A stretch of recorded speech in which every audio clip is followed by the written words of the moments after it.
Assalamualaikum warahmatullahi wabarakatuh.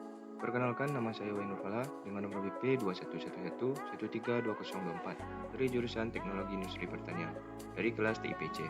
Baiklah, kali ini saya akan membahas materi mengenai pembelahan sel, yaitu yang pertama, mitosis.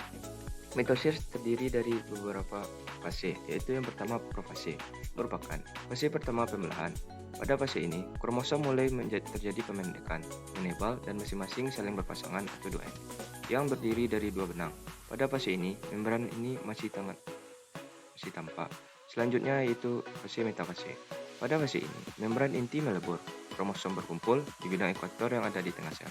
Kromosom memperbanyak diri, maka setiap kromosom terdiri dari dua kromatid.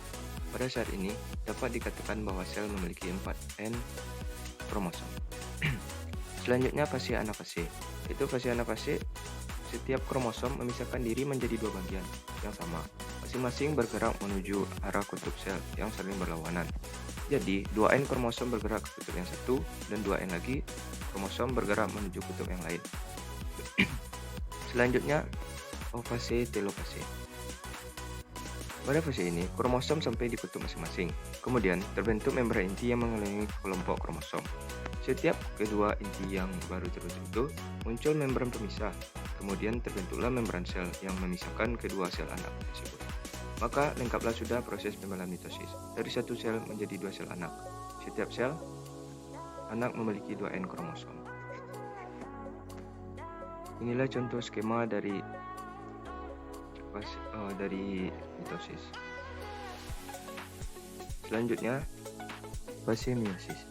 Fase meiosis adalah pembelahan yang menghasilkan sel anakan dengan jumlah kromosom setengah jumlah kromosom sel induk. Pembelahan ini terbagi atas meiosis 1 dan meiosis 2. Fase meiosis 1 yaitu yang pertama yaitu profase 1, di mana membran inti mulai rusak menjadi bagian-bagian kecil atau fragmen dan terbentuk gelondong pembelahan. Kemudian benang-benang kromatin memadat menjadi kromosom dan kromosom homolog berpasangan. Dan selanjutnya terjadi pindah silang atau pertukaran segmen molekul DNA yang sesuai di antara kromatid non-saudara. Selanjutnya fase metafase pertama, itu kromosom berjejer pada bidang pembelahan. Dan kemudian fase anafase 1, di mana kromosom homolog memisah dan bergerak ke kutub-kutub yang berlawanan. Selanjutnya fase telofase 1, di mana kromosom homolog memisah dan bergerak ke kutub-kutub yang berlawanan. Membran inti mulai terbentuk kembali. Sitokinesis menyebabkan terbentuknya dua sel anakan yang bersifat haploid. Kemudian ada fase meiosis kedua, yaitu yang pertama profase kedua, yaitu membran inti mulai rusak menjadi bagian-bagian kecil atau fragmen dan terbentuk gelondong pembelahan. Kemudian kromatid mulai bergerak ke bidang pembelahan. Selanjutnya fase metafase 2, mana kromosom berjejer pada bidang pembelahan. Selanjutnya anafase 2, di mana kromatid terpisah dan bergerak ke kutub-kutub yang berlawanan. Selanjutnya, telofase kedua, di mana nukleus terbentuk kromosom